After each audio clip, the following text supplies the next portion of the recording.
এক যুগ কেটে গেছে বাংলাদেশে গরু রপ্তানি বন্ধ করেছে প্রতিবেশী দেশ ভারত। তবুও বাংলাদেশের গরুর বাজারে তার প্রভাব নেই বললেই চলে। বরং এবারের কুরবানিতে চাহিদার তুলনায় অতিরিক্ত মজুদ রয়েছে ২০ লাখেরও বেশি পশু। একসময় কুরবানির ঈদের আগে সীমান্তের দিকে তাকিয়ে থাকত বাংলাদেশ। প্রতি বছর ২০ থেকে ২৫ লাখ গরু ভারত ও মিয়ানমার থেকে আমদানি করতে হতো বাংলাদেশে। ২০১৪ সালে ভারত রপ্তানি বন্ধ করায় তৈরি হয় নতুন শঙ্কা। তবে আজ এক দশক পর বাংলাদেশ নিজেই স্বয়ংসম্পূর্ণ। কোরবানির জন্য প্রস্তুত রয়েছে ১,২৪ লাখেরও বেশি পশু।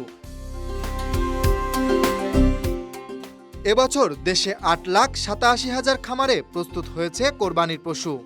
এর ৭০% এসেছে রাজশাহী, চট্টগ্রাম ও খুলনা বিভাগ থেকে।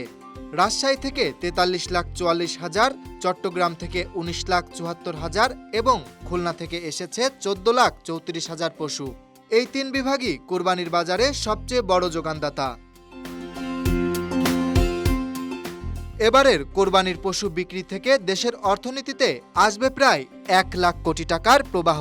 এর মধ্যে অনলাইন বিক্রি হতে পারে ১০,০০০ কোটি টাকার বেশি। চামড়া শিল্পের জন্যও কোরবানির সময়টা বেশ গুরুত্বপূর্ণ। এ সময় চাহিদার প্রায় ৬০ থেকে ৭০% চামড়া আসে এই সময়েই। প্রাণী সম্পদ উপদেষ্টা ফরিদা আক্তার বলেন, আমরা দেশীয় পশুতেই কোরবানির সব চাহিদা পূরণ করতে পারছি। খামারিরা ঘুরে দাঁড়িয়েছে। অবৈধ পশু প্রবেশ ঠেকাতে নেওয়া হয়েছে কড়া ব্যবস্থা।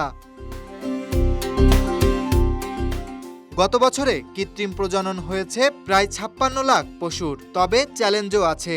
বিশেষজ্ঞরা বলছেন, পুরনো বীজ ও অপর্যাপ্ত বৈজ্ঞানিক ব্যবস্থা কাঙ্ক্ষিত ফল দিচ্ছে না। এআই কর্মীদের প্রশিক্ষণ, উন্নত ব্রিড এবং প্রযুক্তিগত সহায়তা বাড়ানোর দাবি উঠেছে। ভারতের নিষেধাজ্ঞা নয়, বাংলাদেশের গরুর ভবিষ্যৎ এখন নির্ধারণ করে দেশীয় খামারিরাই। ভারতের উদ্দেশ্য ছিল চাপ সৃষ্টি করা, কিন্তু বাংলাদেশ সেই চাপকে পরিণত করেছে চ্যালেঞ্জে। গো সম্পদ, অর্থনীতি আর স্বাবলম্বিতার এই গল্প তাই এক যুগ পরে এসে নতুন করে প্রমাণ করে বাংলাদেশ এখন আর কারো উপর নির্ভরশীল নয়, বাংলাদেশ আত্মনির্ভরশীল। Dhaka Express news desk.